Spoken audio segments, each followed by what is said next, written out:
अखिलेश यादव ने सरकार से सर्वदलीय बैठक बुलाकर कुंभ हादसे की सही जानकारी देने की मांग की है।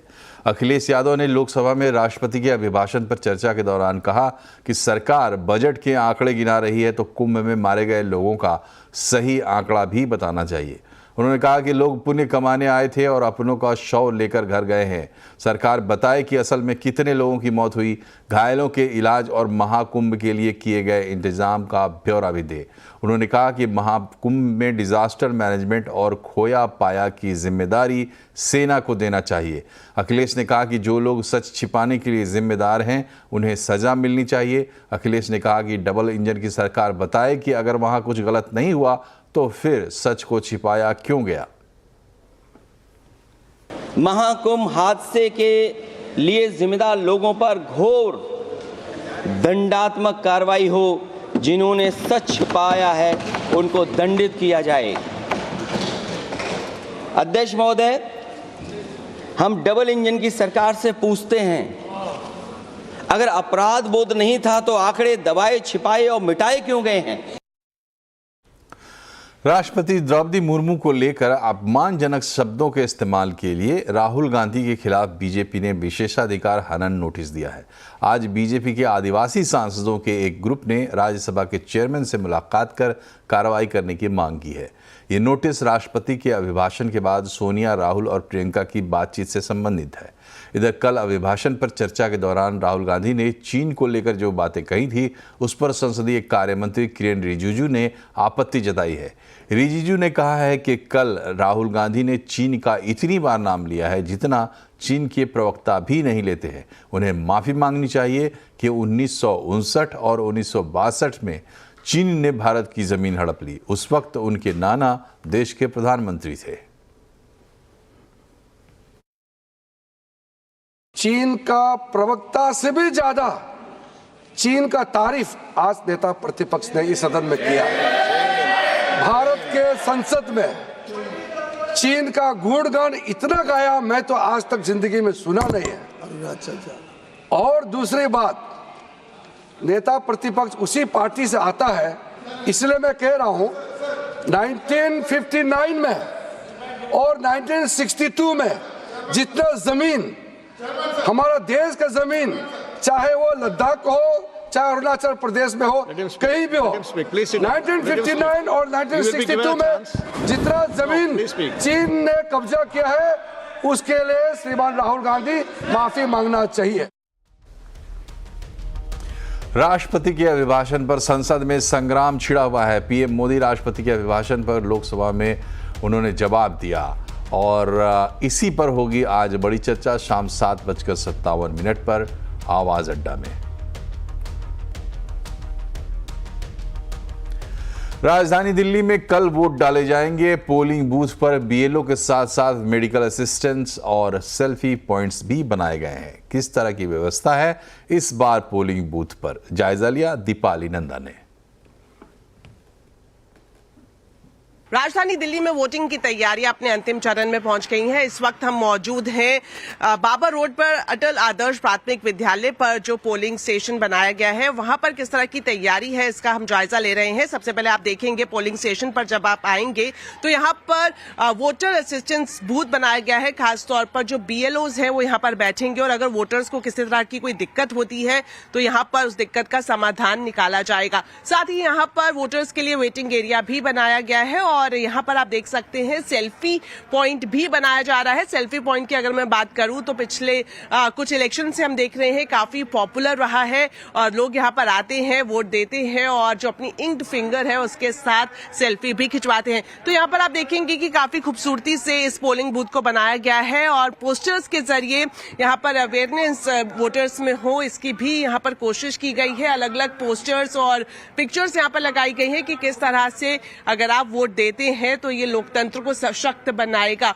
तो यहाँ पर आप जाएंगे और एक और खास चीज यहाँ पर आप देख सकते हैं जो मेडिकल असिस्टेंस है वो यहाँ पर बनाई गई है कि अगर किसी वोटर को यहाँ पर मेडिकल असिस्टेंस की जरूरत पड़ती है तो यहाँ पर वो असिस्टेंस भी पा सकता है। अंदर आपको लेकर जाएंगे, आप देख सकते हैं यहाँ पर जो 2 पोलिंग स्टेशंस बनाए गए हैं और पोलिंग स्टेशन जो जहाँ पर वीवीपैट को रखा जाएगा वो हम आपको दिखा रहे हैं। पोलिंग स्टेशन 57 यहाँ पर बनाया गया है और साथ ही साथ एक और है पोलिंग स्टेशन 55।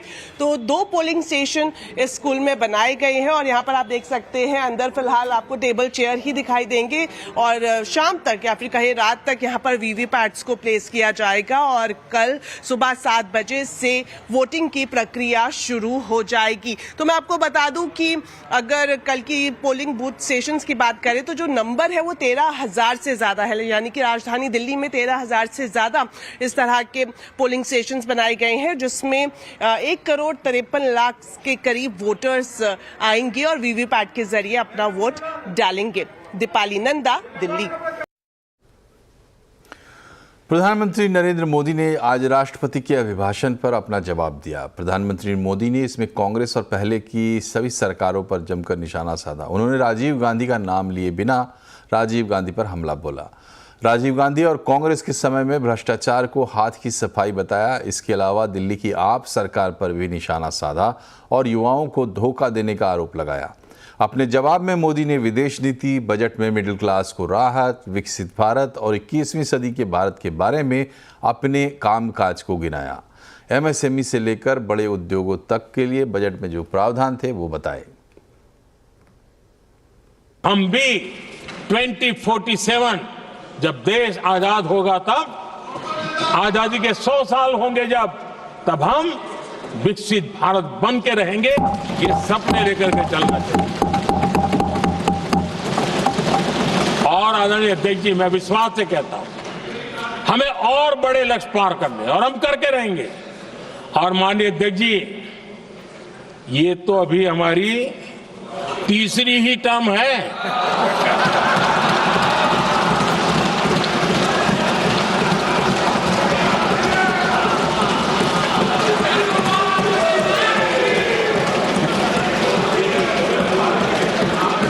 हम देश की आवश्यकता के अनुसार आधुनिक भारत बनाने के लिए, सक्षम भारत बनाने के लिए और विकसित भारत का संकल्प साकार करने के लिए हम आने वाले अनेक वर्षों तक जुटे रहने वाले हैं।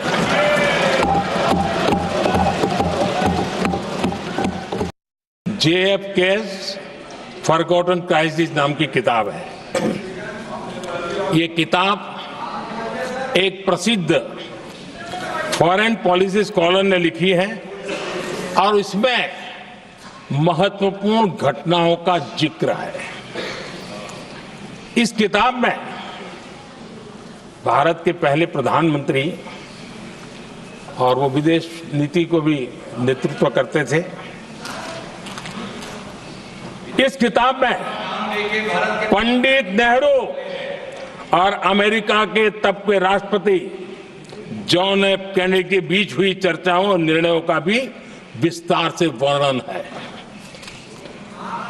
जब देश ढेर सारी चुनौतियों का सामना कर रहा था, तब विदेश नीति के नाम पर क्या खेल हो रहा था,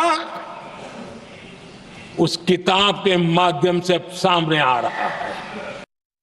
किसानों को सस्ती खाद मिले, इस एक काम के लिए पिछले 10 साल में 12 लाख करोड़ रुपया खर्च किया गया है।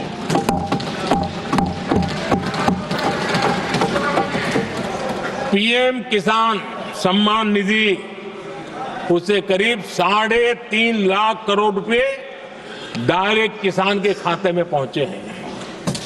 हमने रिकॉर्ड एमएसपी भी बढ़ाया और पहले की तुलना में बीते दशक में 3 गुना अधिक हमने खरीदी की है।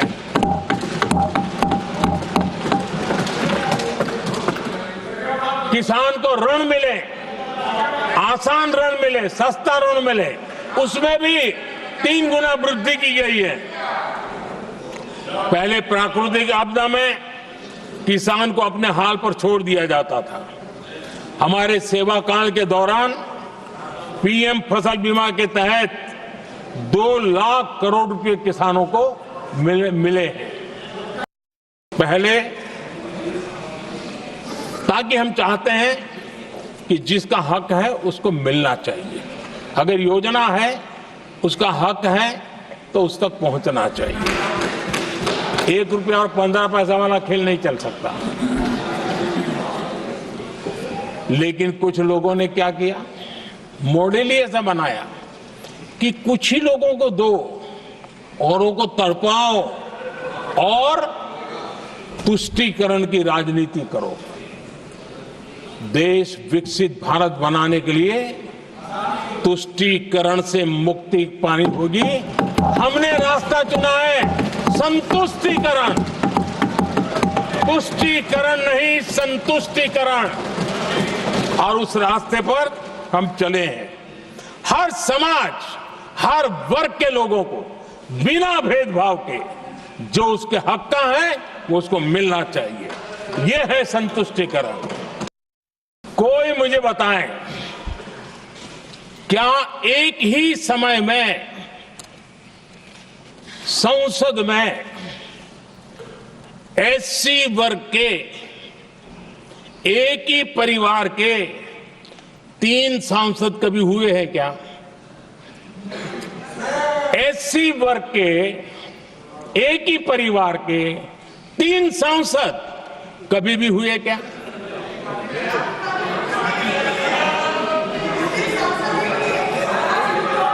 मैं दूसरा सवाल पूछता हूं, कोई मुझे बताए कि एक ही कालखंड में, एक ही समय में संसद में एसटी वर्ग के एक ही परिवार के 3 एमपी हुए हैं क्या?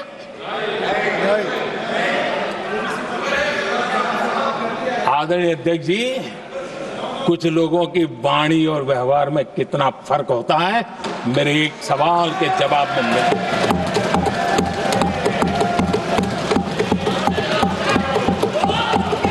जमीन आसमान का अंतर होता है, रात दिन का अंतर होता है।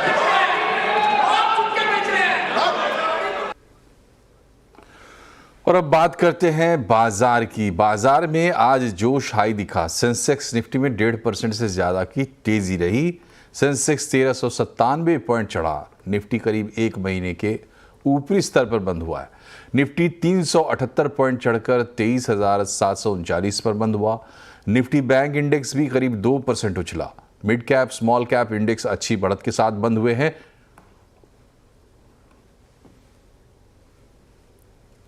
वित्त मंत्री निर्मला सीतारमण ने अपने बजट भाषण में यह कहा था कि नया इनकम टैक्स बिल जल्द संसद में रखा जाएगा। इसके बाद आयकर से जुड़े नियमों में बड़े बदलाव हो सकते हैं। नया इनकम टैक्स बिल में क्या खास होगा, इस पर सीबीडीटी चेयरमैन रवि अग्रवाल से बात की हमारे संवाददाता आलोक प्रियदर्शी ने। देखिए, जहां अभी जो प्रेजेंट एक्ट है वो 1961 का है, आज हम 2025 में हैं, करीब 64 साल पुराना एक्ट है ये, और उसमें समय समय पर अमेंडमेंट्स हुए, बदलाव लाए गए, जैसे जैसे इकॉनमी चेंज हुई, जैसे बिजनेस पैटर्न्स चेंज हुए, उस हिसाब से एक्ट में भी चेंज लेकर आए। बिकॉज इनकम टैक्स एक्ट जो है एक डायनेमिक एक्ट है, तो इसलिए हर साल उसमें बदलाव लाए जाते हैं और उसमें उसी हिसाब से भाषा को ऐड कर दिया जाता है, कुछ सेंटेंसेस, कुछ सेक्शंस को ऐड कर दिया जाता है। तो 64 साल जो पुराना एक्ट है उसको अब समय है कि उसको एक नए एक्ट में परिवर्तित करें और सरल भाषा में जो उसको टैक्स पेयर्स को अवेलेबल कराएं, जिससे कि उनके लिए सहूलियत हो। ईज ऑफ डूइंग बिजनेस के कंटेक्स्ट में भी वो एक इम्पॉर्टेंट चीज है कि एक कंसिस्टेंसी रहे और कंसाइज रहे वो एक्ट। जो पुराने प्रोविजंस हैं जो कि अब रिडंडेंट हो गए हैं, उनको हटाया गया है, इसमें भाषा को सरल किया गया है और उसका प्रेजेंटेशन एक्ट में इस तरह का किया है जिससे कि जो प्रोविजंस हैं वो आसानी से समझ में आ सकें। बिल्कुल, ये नए ज़माने का बिल होगा, आपने कहा जिस तरह से, तो नए ज़माने की जो बहुत सारी चीज़ें हैं, आर्टिफिशियल इंटेलिजेंस है, डिजिटल इकोनॉमी है, इन सब को लेकर कितना इसमें समावेश किया गया है, कितने इसको लेकर रेडी है ये नया बिल सर? देखिए, जैसे मैंने कहा कि इनकम टैक्स एक्ट जो है डायनेमिक एक्ट है, तो 2014 के बाद तो बहुत ज़्यादा इसमें जो टेक्नोलॉजी थी, टेक्नोलॉजी ड्रिवन काफ़ी एक्ट हो गया है। आज के समय में हम देखें तो जितना AIS हुआ या 26AS हुआ, जो ऑनलाइन पेमेंट्स हैं, ये सब चीज़ें इसके अंदर ऑलरेडी हैं। जो एग्जिस्टिंग एक्ट है उसके अंदर ऑलरेडी इसको समावेशित किया हुआ है। इसी तरह से जो हमारी रिपोर्टिंग एजेंसीज हैं, वो जो इंफॉर्मेशन डिपार्टमेंट के साथ साझा करती हैं, वो सब भी डेटा ड्रिवन है, टेक्नोलॉजी ड्रिवन प्रोसेस है, तो वो उसको यहाँ पर भी अडेप्ट किया गया है। सरकार में का तो यही मंशा है और उनका जो है यही विश्वास है कि ज्यादा से ज्यादा लोग अब नए सरल रिजीम में आएंगे, और खासतौर से जब अब इस साल टैक्स स्लैब्स को भी नए स्कीम में रखा गया है, तो मेरा विश्वास है कि ज्यादा से ज्यादा लोग कितना आ सकते हैं सर? नए टैक्स रेजिम में कितने आ सकते हैं? 74-75% है, बट जो नए टैक्स स्लैब्स के हिसाब से मुझे लगता है करीब 95-97% आ जाने चाहिए। ऑनलाइन गेमिंग कंपनियों पर 28% GST को लेकर फिलहाल पुनर्विचार नहीं हो रहा है। CBIC चेयरमैन संजय अग्रवाल ने एक्सक्लूसिव बातचीत में कहा कि कस्टम ड्यूटी के बाद अब agri and infra development cess को रैशनलाइज किया जाएगा। बड़े पैमाने पर आप लोगों ने इंपोर्ट ड्यूटी, कस्टम ड्यूटी में जो फेरबदल किया, उसका क्या मैसेज था? किस तरह का उसका मैसेजिंग सरकार देना चाहती है? जो पूरा एक्सरसाइज था सर, इस एक्सरसाइज से पहले 15 रेट हमारे पास थे और इसमें से हमने 7 रेट को एलिमिनेट कर दिया है। उसके पीछे फिलॉसफी ये रही कि जो हमारे रेट्स जो काफ़ी समय से करीब पिछले 20 सालों में स्टेबलाइज हो गए थे, उसको हमने नहीं टच किया है। ये रेट्स 0 से 10% के बीच में थे और बहुत ही रीजनेबल रेट्स थे। वैल्यू चेन में जैसे जैसे वैल्यू एडिशन होता है उसके अनुरूप रहे हैं। उसके अलावा है 15 और 20% के जो रेट जो हमारी PLI PMP स्कीम के गुड्स को लेकर हैं, वो भी हमने उनको टच नहीं किया। लेकिन जो रेट्स बहुत ऊपर थे, जिनमें बहुत ही कम आइटम पड़ते थे और उनकी कोई आवश्यकता नहीं थी, उनको हमने हटाकर जो 70% से ऊपर के रेट थे उनको 70% पे ले आए, और जो 70 से 20% के रेट के बीच में थे उनको 20% पे ले आए। सर एक और चीज थी जिसकी चर्चा बजट में नहीं हुई, लगातार चर्चा होती रहती थी ऑनलाइन गेमिंग की। ये था कि जब GST में 1 अक्टूबर को जब ऑनलाइन गेमिंग पर 28% GST लगाया गया, तो क्या है समय समय पर इसको रैशनलाइज करेंगे, देखेंगे, इसकी रिव्यू करेंगे। वो रिव्यू अभी तक नहीं हुआ है। क्या प्लान है ऑनलाइन गेमिंग को लेकर? देखिए, ऑनलाइन गेमिंग पे मैं ये आपको बताना चाहूँगा कि जब ये बदलाव लेके आए थे 1 अक्टूबर 2023 से, उसके बाद में ऑनलाइन गेमिंग कंपनी से जो रेवेन्यू, GST का रेवेन्यू कलेक्शन जो होता है, उसमें बहुत बड़ा उछाल आया। करीब ये ड्यूटी 4 गुना हो गई और वो ट्रेंड अभी तक कंटिन्यूड है। तो कंपनीज भी इसका मतलब ठीक अच्छा बिजनेस कर रही हैं और अच्छा रेवेन्यू का भी अच्छा संग्रहण हो रहा है। तो एज सच इसमें कोई तुरंत अपना कोई पुनर्विचार करने की तो मुझे आवश्यकता लगती नहीं है। और यहाँ एक छोटा सा ब्रेक, तुरंत हाजिर होते हैं, बने रहिए हमारे साथ।